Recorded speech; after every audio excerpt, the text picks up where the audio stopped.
Hello guys, so ఈరోజు ఏంటంటే బార్బిచురేట్ poisoning గురించి మాట్లాడుకుందాము.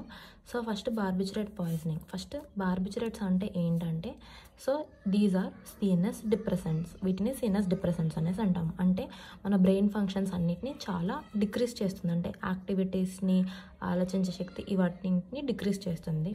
సో మెకానిజం ఆఫ్ యాక్షన్ ఏంటంటే దీనిది, సో నార్మల్గా ఈ బార్బిచురేట్స్ అనేవి గాబా ఏ అనే రిసెప్టార్కి వెళ్ళి బైండ్ అవుతాయి. సో ఈ ఫస్ట్ బార్బిచురేట్స్ అనేవి ఈ రిసెప్టార్కి వెళ్ళి బైండ్ అవుతాయి. అయిపోయిన తర్వాత సో ఇలా బైండ్ అవ్వడం వల్ల ఏమవుతుందంటే, మనకి క్లోరిన్ ఛానల్ అనేది ఉంటుంది కదా, అది ఎక్కువసేపు ఓపెన్ అయి ఉంటుందన్నమాట.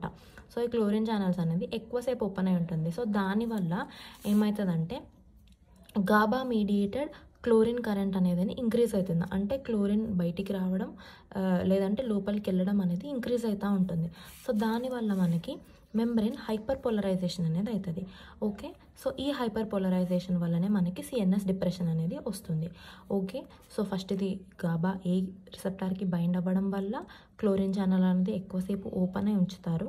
సో దానివల్ల గాబా మీడియేటెడ్ క్లోరిన్ కరెంట్ అనేది ఇంక్రీజ్ అవ్వడం వల్ల మనకి హైపర్ పోలరైజేషన్ అనేది వచ్చి సిఎన్ఎస్ డిప్రెషన్స్ అనేది వస్తుంది.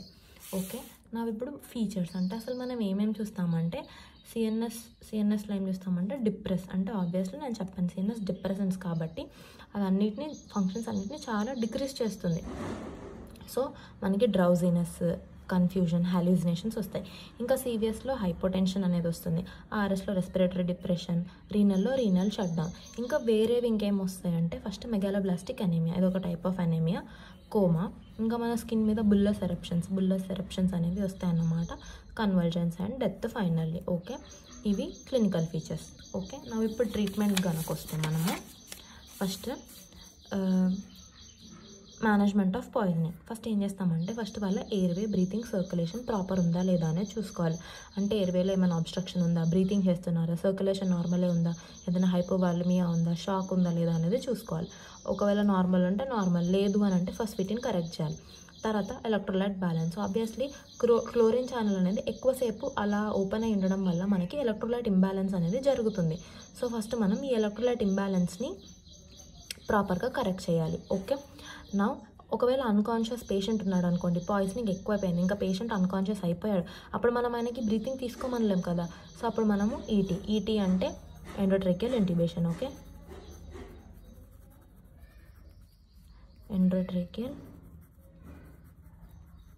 ఇంట్యూబేషన్. ఓకే, సో మనము ఎండోట్రేకియల్ ఇంట్యూబేషన్ అనేది చేస్తాం అన్కాన్షియస్ పేషెంట్స్లో. ఇంకా గ్యాస్ట్రిక్ లావేజ్ అంటే గ్యాస్ట్రిక్ లావేజ్ దాంతో పంపించి మనం ఏంటంటే అదంతా ఆ పాయిజనింగ్ అనేది స్టమక్ నుంచి మొత్తం బయటికి తీస్తాము.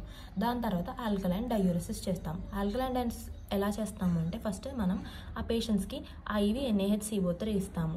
ఇదేం చేస్తుందంటే, ఇది మన యూరిన్ని ఆల్కలైన్గా మారుస్తుంది. నార్మల్గా మన యూరిన్ అసిడిక్ కదా, కానీ అది ఆల్కలైన్గా మారుస్తుంది. సో దీనివల్ల ఏమవుతుంది అంటే, నార్మల్గా మనం బార్బిచురేట్స్ అనేవి అసిడిక్ డ్రగ్స్ అన్నమాట. సో మనము యూరిన్ని ఆల్కలైన్ చేయడం వల్ల ఈ బార్బిచురేట్స్ అనేవి అయోనైజ్ అవుతాయి. అయోనైజ్ అవ్వడం వల్ల ఇవి మళ్ళీ రీఅబ్జార్బ్ అవ్వకపోవడం వల్ల అది ఏమవుతుంది, ఎక్స్క్రీట్ అవుతుంది.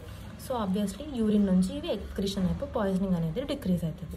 ఓకే, సో అందుకనే మనము ఆల్కలైజేషన్ ఆఫ్ యూరిన్ అనేది చేస్తాము.